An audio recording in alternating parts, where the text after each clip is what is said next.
कुदरत का भी करिश्मा है। कुदरत का भी करिश्मा है।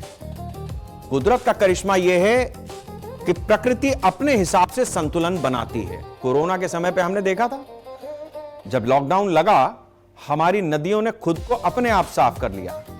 सहारनपुर से हिमालय की पहाड़ियां दिख रही थी, याद है आपको?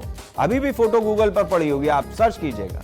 सहारनपुर से हिमालय की पहाड़ियां, बर्फ की चोटियां, इतना क्लाइमेट हमारा चेंज हो गया, साफ हो गया। दुनिया का सबसे बड़ा पलायन उस समय हुआ। लेकिन कोरोना के समय पे जिस तरीके की स्थितियां बनी, प्रकृति ने हमें यह बताया कि हम अपना चैलेंज खुद स्वीकार करते हैं। हम, अगर आप बिगाड़ोगे तो अपने आप को रीजेनरेट करने का भी, रेनोवेट करने का भी मादा रखते हैं। आज पश्चिम बंगाल के लोगों ने कुछ ऐसा ही देखा जब हुगली नदी पर विशाल वाटर स्पाउट यानी बवंडर दिखा। ये बवंडर, नदी से उठते ये जुड़वा बवंडर आसमान तक नजर आए। मछुआरों और स्थानीय लोगों में अफरा तफरी मच गई कि ये क्या बला है। हालांकि गनीमत ये रही कि किसी भी तरीके के जान माल के नुकसान की कोई खबर नहीं है। सवाल यह है कि आखिर पानी के बीच ऐसा बवंडर बनता कैसे है, और क्या ऐसी घटनाएं पहले भी हो चुकी हैं? अगर हुई हैं तो क्या तबाही मचा चुकी हैं? ये कहानी बहुत दिलचस्प है। तस्वीरें बहुत कुछ बयां करती हैं। आप देखिए किस तरीके के ये बवंडर उठा। बवंडर के सामने में ही हम आ गए। ये देखिए आप, 2 बवंडर उठे हुए और सीधा एक खंबे की तरीके से आसमान तक जाते हुए दिखाई दे रहे हैं। अब ये बवंडर क्या है, इस बात को भी हम आपको बता देते हैं। सबसे पहले बात उस घटना की जिसने सागर द्वीप के लोगों को चौंका दिया। सुबह करीब 11:30 बजे के आसपास महिषामारी इलाके में हुगली नदी में एक साथ 2 वाटर स्पाउट दिखाई देते हैं।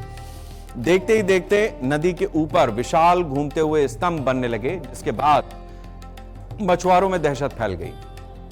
आप सुनिए कि जो लोग इसको अपनी आंखों से देख रहे थे उनका क्या कहना है। सुनिए प्रत्यक्षदर्शियों की बात।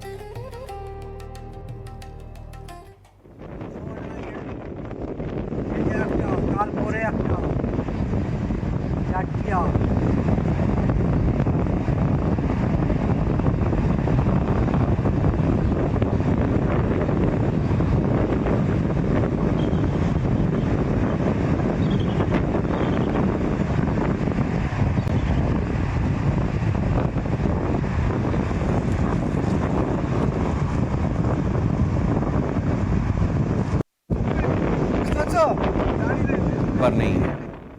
हम आपको यह भी समझाने की कोशिश करते हैं कि यह वाटर स्पाउट होता क्या है, बवंडर आखिर किसे कहते हैं। इस बात को भी समझना हमारे आपके लिए जरूरी है।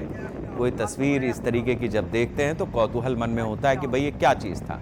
तो यह है, पानी के ऊपर एक बवंडर सा बन जाता है जिसको जल स्तंभ भी कहा जाता है, वाटर स्पाउट।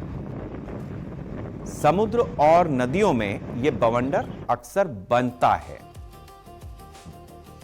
और कुछ ही मिनटों तक यह सक्रिय भी रहता है। एक पोजीशन होती है, एक देश काल परिस्थिति होती है जिसमें बवंडर बनना शुरू होता है और कुछ मिनटों के बाद ये खत्म भी हो जाता है। ये बनता कैसे है, ये भी एक बड़ी बात है, दिलचस्प बात है, रोचक बात है। ये भी समझिए कि ये बनता कैसे है। बवंडर बनने की प्रक्रिया क्या है। कहा जाता है ना कि बवंडर फैलाए हुए। अब ये बवंडर प्रकृति का है। ये कैसे बनता है?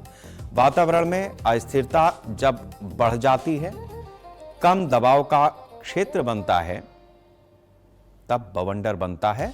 हवा तेजी से घूमती है और यह घूमता हुआ स्तंभ ऊपर उठता चला जाता है। बादलों से जुड़कर यह बहुत ही डरावना आकार ले लेता है। गर्म और ठंडी हवाएं इससे टकराती हैं। वातावरण में अस्थिरता बढ़ती जाती है और यह बवंडर अपना प्रभाव, अपना प्रकोप दिखाता है। कई बार यह बवंडर हवा के साथ में आगे भी बढ़ता है और जब यह आगे बढ़ता है तो फिर इसकी जद में जो भी चीजें आती हैं, चाहे वो मकान हो, चाहे कोई टीन शेड हो, चाहे कोई होर्डिंग हो, चाहे कोई खंबा हो, ये सब कुछ ध्वस्त करता हुआ आगे निकल जाता है। गाड़ी अगर आपकी है, इस बवंडर में फंस गई तो गाड़ी भी उड़ जाएगी।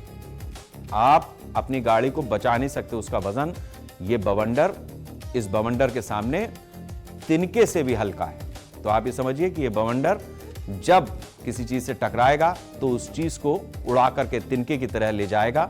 फिलहाल ये बवंडर ऐसा था जो बीच नदी में उठा और वहीं पर शांत भी हुआ। ऐसा नहीं है कि ये घटनाएं पहली बार हुई हैं। भारत के कई हिस्सों में इससे पहले भी बवंडर देखे गए हैं।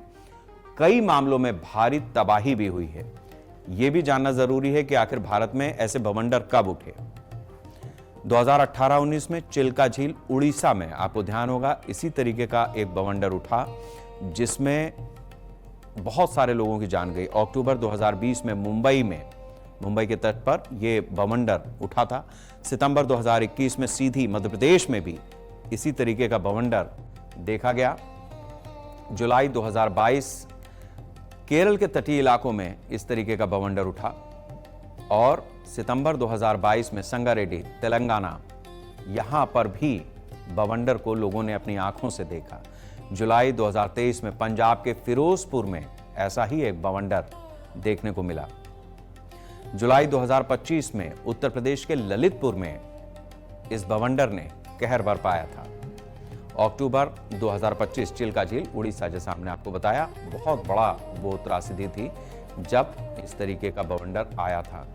ये जलस्तंभ भले ही इस बार किसी को नुकसान न पहुंचा गए हों, लेकिन इस घटना ने एक बार फिर से ये बताया है कि प्रकृति की ताकत कितनी बड़ी है। वैज्ञानिक इसे सामान्य रूप से मौसमी प्रक्रिया मानते हैं। मौसम वैज्ञानिक अपनी तरह से इसको एक कुदरत का करिश्मा या कुदरत की सामान्य घटना ही बताते हैं, लेकिन जब ऐसे बवंडर आते हैं तो आबादी वाले इलाकों की तरफ अगर ये बढ़े तो बहुत बड़ा खतरा होता है। फिलहाल बंगाल के लोगों ने इस दुर्लभ घटना का, प्राकृतिक घटना का नजारा लिया है, हैरान भी हुए हैं और सतर्क भी, ताकि इस तरीके की आपदाओं को कैसे निपटना है, कैसे उससे पार पाना है, इन चीजों को लेकर के भी उनके जहन में बात आई है। वैसे भी पश्चिम बंगाल में आजकल बवंडर ही उठा हुआ है।